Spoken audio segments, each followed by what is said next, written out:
ചായ കുടി കഴിഞ്ഞാൽ പിന്നൊരു സർക്യൂട്ട് പെട്ടെന്നായിരുന്നു ആ ഒരു കാര്യം. വെല്ലിപ്പ എലിക്ക് വെച്ച കുഴിയില് കെണിയില് വീണതാണെങ്കിൽ ഒരു പക്ഷി അത് കണ്ടിട്ട് കാണിച്ച കോപ്രായങ്ങൾ കണ്ടിട്ട് പക്ഷി അങ്ങ് ആഹ്റത്തിലിരുന്നിട്ട് പ്രാന്തുണ്ടാകും ജന്തുക്കളെന്ന് പറഞ്ഞു. കുഞ്ഞുനാളില് നമ്മൾ കണ്ട എലിപ്പെട്ടിയൊന്നും ഇങ്ങനെ ആയിരുന്നില്ലടാ, അതൊരു പെട്ടിയായിരുന്നു. ഇതാണെങ്കിൽ ഞാൻ കാണാത്തത് കൊണ്ടായിരിക്കാം ഇതിന്റെ മെക്കാനിസം എനിക്ക് അത്ര അങ്ങോട്ട് വശം കിട്ടിയില്ല. അവസാനം കെണി വെച്ച വില്ലനെ തന്നെ അങ്ങ് വരുത്തി. വന്നു കണ്ട വെല്ലിപ്പാക്കും ഞങ്ങൾക്കും ആകെ സങ്കടമായി. പിടിക്കാൻ നോക്കിയവനെ കിട്ടിയില്ല എന്നുള്ളതൊരു സങ്കടം, പകരം വേറൊരുത്ത വന്ന് തല വെച്ചു എന്നുള്ളത് വേറൊരു സങ്കടം. ഇതാ പറഞ്ഞത്, ബാക്കിയുള്ളവർക്ക് വെച്ച സാധനം കണ്ട് ആക്രാന്തം മൂത്തുപോയി എടുക്കാൻ നിൽക്കരുത്. അതൊരു പണിയാണോ കെണിയാണോ എന്ന് മനസ്സിലാകാതെ പെട്ടുപോകും. പിന്നെ വെല്ലിപ്പ അതിനെ മെല്ലെ എടുത്ത് കൈ തന്നിട്ട് പറഞ്ഞ പറമ്പ് കൊണ്ടുപോയി വെച്ചാളാന്ന്.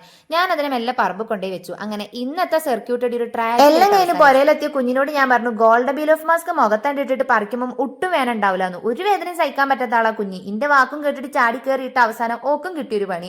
ലാസ്റ്റ് അത് പറിച്ചെടുക്കാൻ പറ്റാത്ത കോലായി.